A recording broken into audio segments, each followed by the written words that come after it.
আমাদের দেশের মায়েরা তো এখন স্কিন টাচ বোরকা পরে, ঠিক বলছি না? স্কিন টাচ এমন পড়ে, মানে আমাকে যেন সুন্দর লাগে, কি বুঝলেন? পিঠ দেখে বোঝা যাচ্ছে, বুক দেখে বোঝা যাচ্ছে, হাতের পেশি বোঝা যাচ্ছে, পায়ের রানগুলো বোঝা যাচ্ছে। এটা কখনো শরীয়ত সম্মত হতে পারে না। এই ধরনের বোরকাগুলো বেপরদা, এই ধরনের হিজাবগুলো বেপরদা। হিজাব একটা শালীন পোশাক, ইসলামে শালীন পোশাক বলেছে। যেমন আমাদের যুবকরা এরা জানে যে কোনো পোশাক পরে নামাজ হবে না, হবে না, হবে তো। তার কারণে এরা এমন জিন্সের প্যান্ট পরে নামাজ পড়ছে, পেছনে যদি কেউ পেছনে থাকে বাবাজিরা নামাজ হবে না। সে যখন সিজদায় যাবে পেছনে যে থাকবে সে পুরো আলী বাবার গুফা দেখতে পাবে। যা সালা নামাজ হয়ে গেল। ঠিক বলছি না ভুল বলছি? ওই জন্য শালীন পোশাক পরতে হবে। তুমি প্যান্ট পরলেও শালীন হতে হবে, তুমি জিন্সের প্যান্ট পরলেও শালীন হতে হবে। একবার ভেবে দেখো, এই মুসলমান কটা আমি নিজের চোখে দেখেছি। আমার বুনাই গ্রাম ছাত্র গাড়ি নিয়ে আমি জলসা করে ফিরছি, সকালবেলা পুলিশ আটকিয়ে দিলে পারুইয়ের পরে খিরুলির কাছে যেতে পাবেন না, ব্যাগ গেটে যান, ব্যাগ রাস্তায় যান। কেন? ছাত্রে বোমাবাজি চলছে আর মারামারি চলছে। ছাত্রে মুসলমান আছে না হাফ হিন্দু হাফ মুসলমান আছে? কথা বলুন, কারা মারামারি করেছে? মুসলমান মুসলমানকে মারছে। বড় কষ্টের বিষয়। এদিকে আপনি মুসলমান বলবেন, আমি তো বলতে পারব না, আমার তো লজ্জা লাগে এদিকে মুসলমান বলতে। মুসলমান সে, শুনে রেখে দাও, তুমি ততক্ষণ পর্যন্ত মুমিন হতে পারবে না যতক্ষণ পর্যন্ত তোমার কাছ থেকে তোমার প্রতিবেশী সুরক্ষিত নয়। আপনার কাছ থেকে আপনার ভাই, আপনার পরিবার, আপনার প্রতিবেশী সকলকে সুরক্ষিত হতে হবে। আমার দ্বারা যেন কেউ কষ্ট না পায়, আমার দ্বারা যেন তারা ক্ষতিগ্রস্ত না হয়, তবে আপনি মুমিন হবেন। এমনি মুখে বলে দিলেন আমি মুসলমান, গরুর মাংস খেলে মুসলমান হবে? খালি এলেম বাজার হাট থেকে কিনে নিয়ে এসে গুড়িসার মোড়ে গরু জবাই করে গোশত বিক্রি করলেন আর নিয়ে গিয়ে খেয়ে নিলেন, দিয়ে বলছেন আমি গরুর গোশত খাওয়াটা শর্ত নয় ইসলামের জন্য।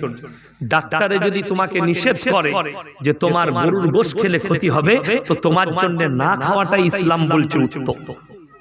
তোমার জন্য সেটা বর্জন করাটাই তোমার জন্য উত্তম। বিড়ি খেলে ক্ষতি হয় না লাভ হয়? কথা বলো, তাইলে সেটা খাবেন। সিগারেটের প্যাকেটে কি লেখা থাকে? ক্যান্সারের হানিকারক লেখা থাকে। তারপর এখানে দুজন কিন্তু অপরাধী। সরকার বলছে যে তোমরা নেশাগ্রস্ত জিনিস থেকে বর্জন করো, ধরা পড়লি আপনাকে অ্যারেস্ট করবে। আবার সিগারেটের প্যাকেটে লিখেছে তোরা যত পারবি খা, যেহেতু ক্যান্সারের হসপিটাল গুলো চলতে হবে, তাই না? ওষুধ বিক্রি হতে হবে। আবার বলছে খা, খাওয়াটাও ছাড় দিয়ে আছে। ক্যান্সার যদি কারণ হয় নিষিদ্ধ করো। আমাদের মুসলমান ভাইরা খায় না, খায় না। আরে ওটা তো দূরের কথা, গাঁজা টান মারে। গাঁজাটা আবার এমনি খায় না, ইয়া খাজা বাবা বলে। হ্যাঁ, আপনাদের বীরভূমের লোক আমাদের মতো মৌলবীদিকে দেখলে আরো জোরে বলে ইয়া খাজা বাবা মারটা। তাই তাই বড় কষ্ট লাগে, দুঃখ লাগবেন না, ব্যথা লাগে। সবাই নিয়ত করুন আজ থেকে পাকা পোক্ত মুমিন হব। জোরে বলুন ইনশাআল্লাহ। আমি যুবক দিকে বলে যাব, ভাই দিকে বলে যাব, দেশেতে চারিদিকে আন্দোলন চলছে। কিসের? কোন দিকে হিজাব নিয়ে আন্দোলন, কোন দিকে মুসলমানের অস্তিত্বর আন্দোলন চলছে। চলছে না চলে না? যারা হিজাব নিয়ে আন্দোলন করছে ওই মৌলবি কটা মূর্খ, ওই লোক কটা হচ্ছে অপরাধী, ওই মৌলবি কটাই অপরাধী। আমাকে কি বলবেন আমি জানি না, আমাকে যা বলবেন বলবো, আমি প্রমাণ দিয়ে যাব কেন অপরাধী। এখানে এতগুলো বীরভূমের মুসলমান বসে আছেন, ঘুরিসার মানুষ। আপনাদের মধ্যে কে জানেন না মেয়েদের পর্দা করা ফরজ? একজন হাত তুলেন, জানি না আমি। কে জানেন না? সবাই জানেন তো? সবাই জানেন? হ্যাঁ না না বলুন। জানেন? তাহলে বোলপুরের কলেজে 50টা মুসলমানদের মেয়ে গেলে 10 জন বোরকা পরে যাচ্ছে আর 40 জন বেশ্যার মতো পোশাক পরে যাচ্ছে। ঠিক বলছি না ভুল বলছি? জিন্সের প্যান্ট গেঞ্জি পরে তোমার বিটি যাচ্ছে, আমার বিটি যাচ্ছে, মাথায় কাপড় নাই, নাংটার মতো পোশাক পরে যাচ্ছে। আমরা মৌলবীরা বললে এরা বলে ইউটিউবে গালি দেয়, এই মৌলবীর ভাষা শুনো কত খারাপ, বেশ্যা বলছে তোর বিটি বেশ্যা সেজেছে, সেটা দোষ নাই। মৌলবী বলেছে ওটা দোষ হয়ে গেল, আমার ভাষাটা খারাপ হয়ে গেল, আর তোর বিটি নাংটা পোশাকে যাচ্ছে হারামখোর, তোর ওই বিটির পোশাকটা তোকে জাহান্নামে নিয়ে যাবে। ওটা তো খেয়াল করেছিস? কবরে যা জবাব দিবি, এই মৌলবীকে কিন্তু জবাব দিতে হবে না, আমি আমার দায় ছেড়ে দিয়েছি। এই ইমামকে মৌলবীদিকে দায় দিতে হবে না, তারা জুম্মার খুতবায় বলে দিয়েছে তোমার বিটিকে পর্দা করো, বলেছে না বলেন? কতবার বলেছে হিসেব করুন, আর আপনি আমল করেছেন কতবার হিসেব করুন। আপনারা বলুন হিজাবটা পর্দা না পর্দা নয়? জোরে বলুন। যারা বলছেন ভুল বলছেন, হিজাব পর্দা নয়। কোন মৌলবী যদি প্রমাণ করাতে পারে হিজাবটা পর্দা, তার জুতোর মালা পরে পশ্চিম বাংলায় বয়ান করব। হিজাবটা হচ্ছে শালীন পোশাক, যেটার দ্বারা ইজ্জত রক্ষা হয়, কিন্তু পর্দা নয়। কিন্তু পর্দা নয়।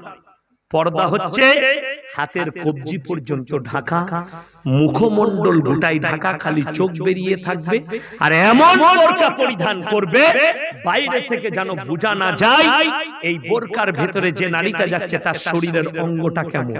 আমাদের দেশের মায়েরা তো এখন স্কিন টাচ বোরকা পরে, ঠিক বলছি না? স্কিন টাচ এমন পড়ে, মানে আমাকে যেন সুন্দর লাগে, কি বুঝলেন?